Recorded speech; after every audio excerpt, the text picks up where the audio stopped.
ಎಲ್ಲರಿಗೂ ನಮಸ್ಕಾರ.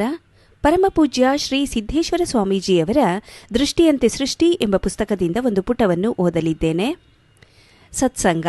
ಸಂಘದಿಂದಲ್ಲದೆ ಅಗ್ನಿ ಹುಟ್ಟದು, ಸಂಘದಿಂದಲ್ಲದೆ ಬೀಜ ಮೊಳೆದೋರದು, ಸಂಘದಿಂದಲ್ಲದೆ ದೇಹವಾಗದು, ಸಂಘದಿಂದಲ್ಲದೆ ಸರ್ವ ಸುಖ ದೋರದು.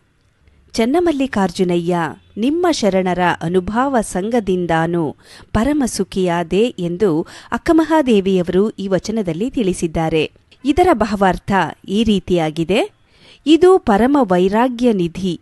ಒಣಗಿದ ಎರಡು ಕಟ್ಟಿಗೆಗಳ ಘರ್ಷಣೆ ಅಥವಾ ಸಂಘವಾಗದೆ ಅಗ್ನಿ ಹುಟ್ಟುವುದಿಲ್ಲ. ಬೀಜ ಎಷ್ಟೇ ಚೆನ್ನಾಗಿದ್ರೂ ಅದಕ್ಕೆ ನೆಲ, ನೀರು, ಗಾಳಿ, ಬೆಳಕಿನ ಸಂಘವಾಗದೆ ಅದು ಮೊಳಕೆ ಒಡೆಯದು, ಮರವಾಗದು. ಅನ್ನಪಾನಾದಿಗಳ ಮೂಲಕ ಪಂಚಭೂತಗಳ ಸಂಘವಾಗದೆ ದೇಹ ರಚನೆಯಾಗದು. ಇಷ್ಟೇ ಅಲ್ಲ, ಯಾವುದೇ ಒಂದು ವಸ್ತು ನಿರ್ಮಾಣವಾಗಬೇಕಾದರೂ, ಸುಖ ದುಃಖ ಪ್ರಾಪ್ತಿಯಾಗಬೇಕಾದರೂ ಸಂಘ ಬೇಕೇ ಬೇಕು. ಒಟ್ಟಿನಲ್ಲಿ ನಾವು ಬೆಳೆಯುವುದು, ಅಳಿಯುವುದು ಎಲ್ಲವೂ ಸಂಘದಿಂದಲೇ. ಸಜ್ಜನರ ಸಂಘವಾದರೆ ಬೆಳೆಯುತ್ತೇವೆ, ದುರ್ಜನರ ಸಂಘವಾದರೆ ಅಳಿಯುತ್ತೇವೆ. ಆದುದರಿಂದ ಅಕ್ಕಮಹಾದೇವಿಯವರು ಶರಣರ ಸಂಘದಿಂದ ನಾನು ಪರಮಸುಖಿಯಾದೆ ಎಂದು ಹೇಳುತ್ತಾರೆ.